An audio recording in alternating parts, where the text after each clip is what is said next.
She's known as the Queen of Goth culture. But something quietly changed behind the scenes. Kat Von D built a global brand around tattoos, dark beauty, and unapologetic rebellion. She once embraced the occult, witchcraft, and mysticism, and proudly shared that journey with millions of fans. But in 2023, something shifted. She posted a video of herself stepping into a baptism pool, dressed in white, rather than her trademark black. No product launch. No headline tour. Just one quiet sentence: "It's never too late to change." This is the story behind that moment.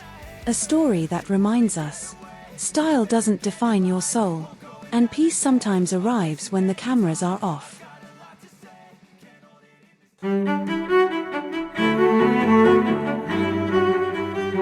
Catherine von Drachenberg was born in Montemorelos, Mexico, to Argentinian Seventh-day Adventist missionaries. Her upbringing was strict, no secular music, and no cultural compromise. But inside her quiet home, a creative spirit was building. By 14, Kat left school to pursue tattooing full-time, an act of bold rebellion, but also survival. She moved to Los Angeles and quickly rose in a male-dominated industry.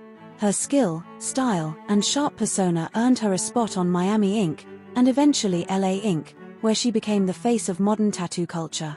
But beneath the fame was a fractured past. Years later, Kat revealed she had been sexually abused as a child. That trauma, that silence strongly shaped her identity. In rebellion, she found her voice. In ink, she found control. But peace, that part was still missing.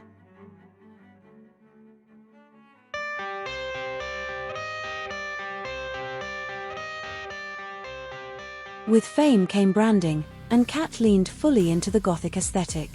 Her makeup lines, album visuals, and online presence celebrated the dark, the mysterious, and the occult. She spoke openly about her love for witchcraft, collected mystic books, and curated her home like a haunted cathedral. To millions of fans, she wasn't just a tattoo artist. She was an oracle of modern rebellion. But behind the scenes, Kat battled addiction, anxiety, and emotional chaos.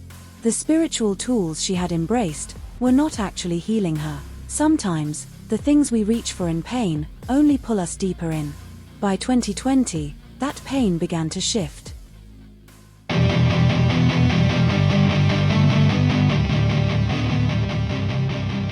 In 2020, Kat started changing quietly, not by abandoning her goth identity, but by cleaning house spiritually.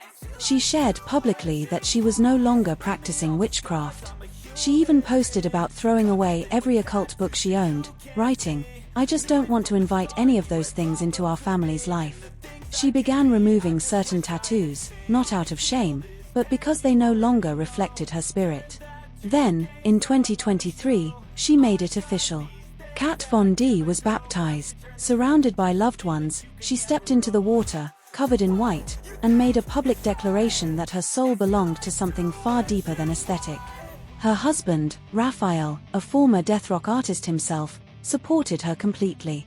This wasn't performance. It wasn't PR. It was peace.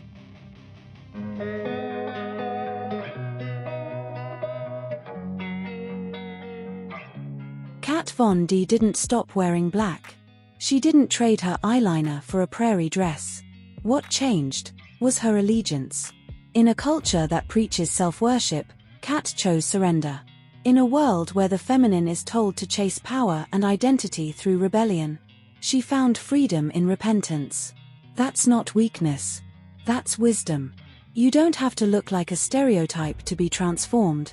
You don't have to shout your beliefs to stand for truth. And you don't have to stay where the pain left you. Because it's never too late to change.